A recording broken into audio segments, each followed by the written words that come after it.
Hey guys, I am doing NaNoWriMo 2017 and I'm so excited about it. For those of you who don't know, NaNoWriMo stands for National Novel Writing Month. There are already a lot of YouTubers out there who do an excellent job of explaining their process of how they do NaNoWriMo, the most professional writer's way of doing it. So how to build plot, how to build your characters, dialogue, climax, resolution, all that good stuff. And I'm not going to go into any of that. Honestly, they know it way better than I do by a million miles. I am going to do a few little videos during this month, 2 or 3 probably, just to take you along with me on my experience. I will link those YouTubers down below, so do check them out. They are fabulous. So very briefly, the rules of NaNoWriMo are that it's all in November. So October is used for preparing for November. October is called, in the NaNoWriMo world, October is called Preptober because you're preparing for November. So in October, you are writing your outline for your book. You are sometimes going into as much detail as little snippets of dialogue or scenes and organizing your scenes and drawing maps of where your characters live so you can get it in your head better. You can go as detailed into planning as you want to. That's called a planner. Or you can, on November 1st, fly by the seat of your pants, and that's called a pantser. I would be a planner completely if I could have, and I tried to be, but October I just did as much as I could, so in the end it's going to end up being, for me, I think they call it a plotzer. That's a term that was coined by another YouTuber who I am linking below. So plotzer is a combination of a planner and a pantser. Anyway, I'm going to be some combination of the two because I prepared, but I didn't prepare as well as I wanted to. Anyway, the rules are November, you are starting November 1st to actually write your novel, and you're ending November 30th finishing your novel. The novel has to be 50,000 words in total at least, and that averages out to 1,667 words per day. Of course, if you don't make that limit during that day, you can catch up on later days, and likewise you can do extra words one day so you'll have less words to do the next day. The book that you're writing is supposed to be a full first draft of your novel. So it does not have to be good, it does not have to be publishable, it just has to be a first draft. And then people will often, after November, work on it further to make it cleaner and more beautiful and all that, and then try to publish it in the future.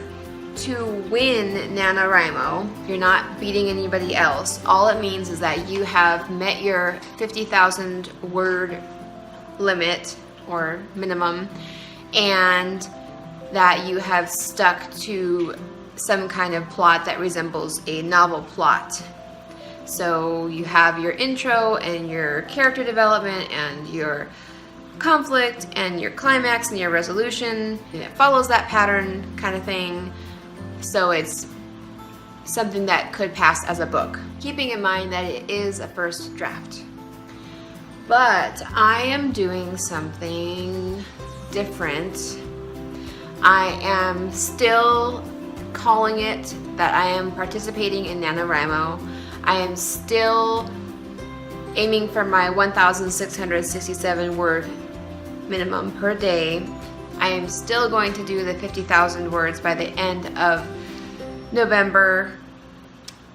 But I'm kind of cheating a little tiny bit because I am not starting writing completely from scratch, and that is because I felt like the most important thing that I could do for NaNoWriMo, the most important book that I could write, would be the book of my stories in my life for the purpose of giving to my daughter one day. And I would really encourage you to do this as well if you feel like you have stories that need to be told to someone needs to hear at some point, or that could benefit one or many people. Because, and here's where the video takes a more somber tone. Cue the nature clips. We're all going to die someday. We hope that we can die when we're 95 years old in front of a fireplace, holding the hand of the person that we loved, who happens to die at the same moment that we do, so that neither one of us has to grieve. That is the golden death that we would all love to have, I think. However, life is not always fair. Oftentimes, life is not fair. 40-year-olds go to work one day and don't come back because they were in an accident that they couldn't prevent. They got hit by a drunk driver. 30-year-olds with 2 young children die of cancer. If I were to die today, although I wouldn't want that, I would be okay with that because I know where I'm going. I know where my next home is. What I wouldn't be okay with is knowing, as I take my last breaths, that my stories are dying with me. And these are stories I have not told my daughter, but I want my stories to be available to her if I one day don't come home from work. Our stories are one of the most important things that we have, one of the most valuable things that we have to give to people. Our stories help other people not make the same mistakes that we did. Our stories give people strength, encourage people, inspire people. I've been through a lot in my life, and it brought me to where I am today, in a home that I love, with a family that I love, in a place that I love. We're all healthy. We live a very blessed life right now. And if all that I went through brought me to where I am today, and that was all that I got out of it, then that would be enough. But for personal development, that only benefits me.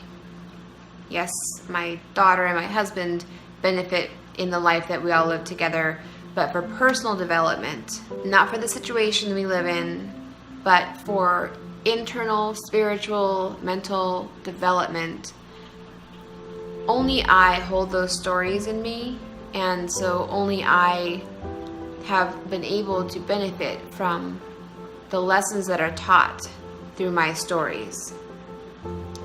My daughter, if I were to die today, she wouldn't have that benefit. She wouldn't be able to learn from my stories because they're all locked up inside of me. And I know that many of you have stories as well.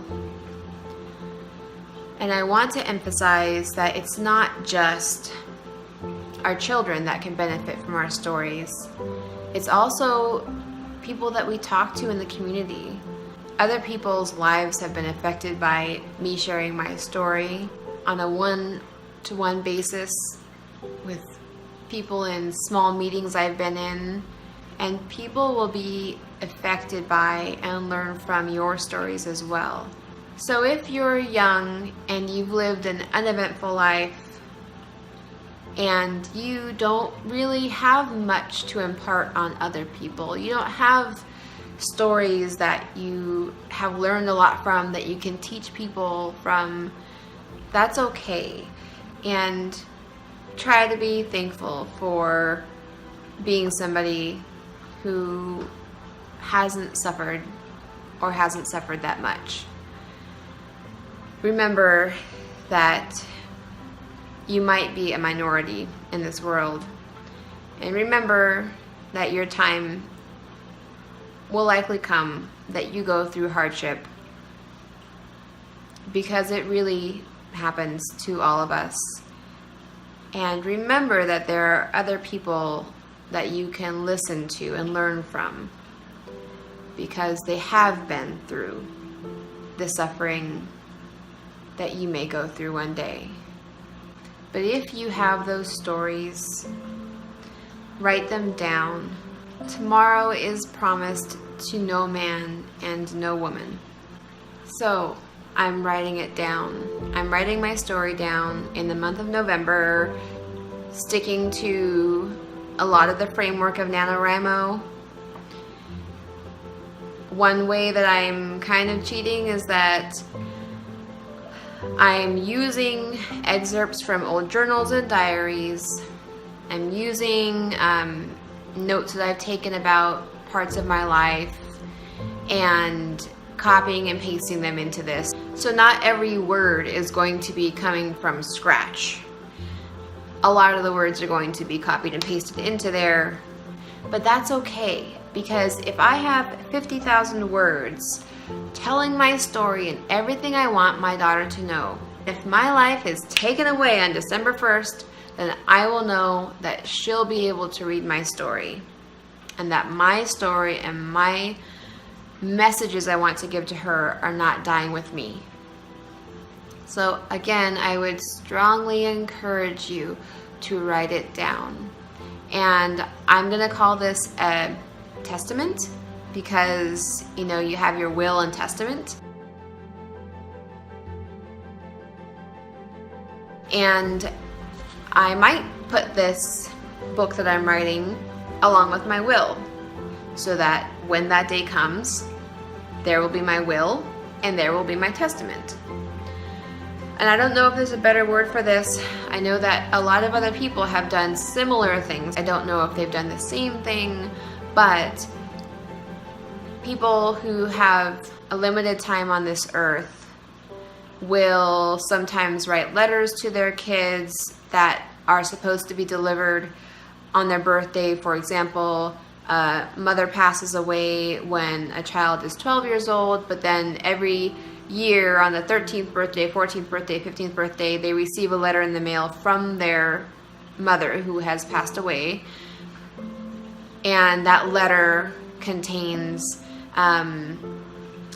congratulations on your birthday, and here's the things that you need to know now that you're 13, and here's the things that I did when I was 13, so that there is kind of keeping the mother alive, and the mother gets to tell the child what she would like the child to know as they grow up. So that has been done a lot. This is very similar. I think there should be a commonly used word for this kind of thing. I'm just going to call it testament. And let me know in the comments if there's a better word to use. And I'll mention that I have other stuff I could be doing this month. I have a registered nursing test to study for, which is big, bad, and ugly. But that's a little ways off. And there are some things that you should not postpone. And I believe that this is one of them. This is something, if I postpone, if I procrastinate on this, it may happen that I don't get another chance to do it. It may happen that I never do it, and that I pass without her getting this.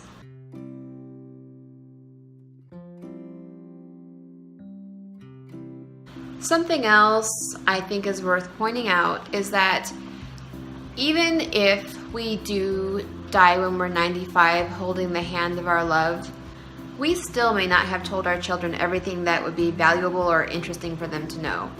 For example, I've asked my mom, who is alive and well and may die when she's 100 years old, I have asked her to join me in NaNoWriMo this month because I want her story. So I have heard tidbits about what her childhood was like and what her mother was like, because I never got to meet my maternal grandmother. She passed before I was born. But I would like to read it in a story. I would like to see the world through the eyes of the writer, as one does, and experience her story through writing. Writing has that power about it, that you get drawn into the author's world. And sometimes I think it's done better via reading than even hearing something verbally, and sometimes it's vice versa.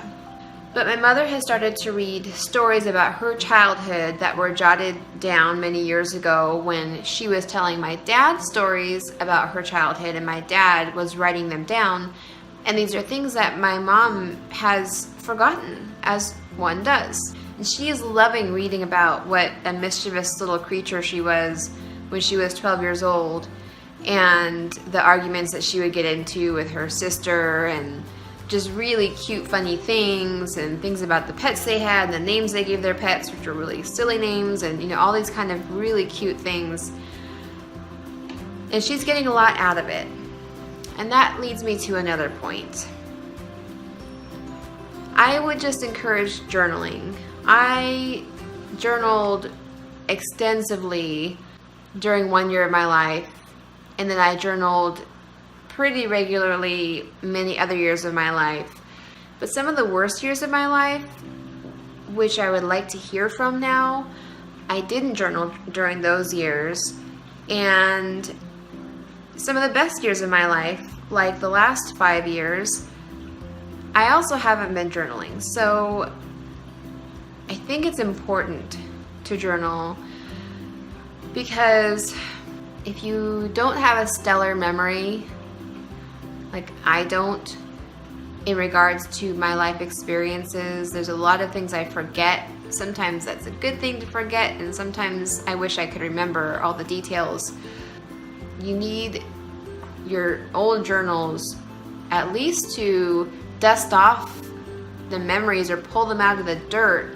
It's kind of like before you read your journal from 10 years ago, all the memories are underneath a layer of sand.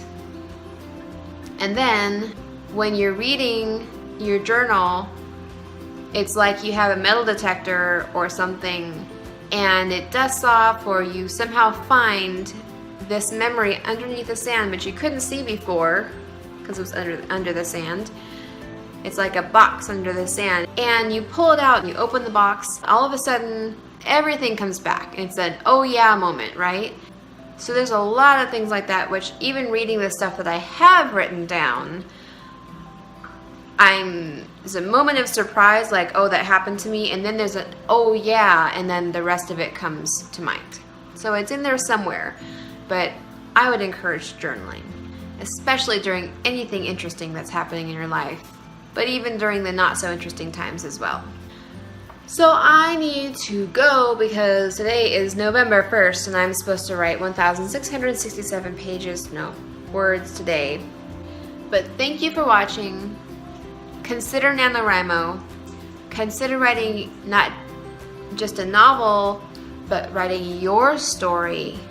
And if you have a story to tell, please tell it.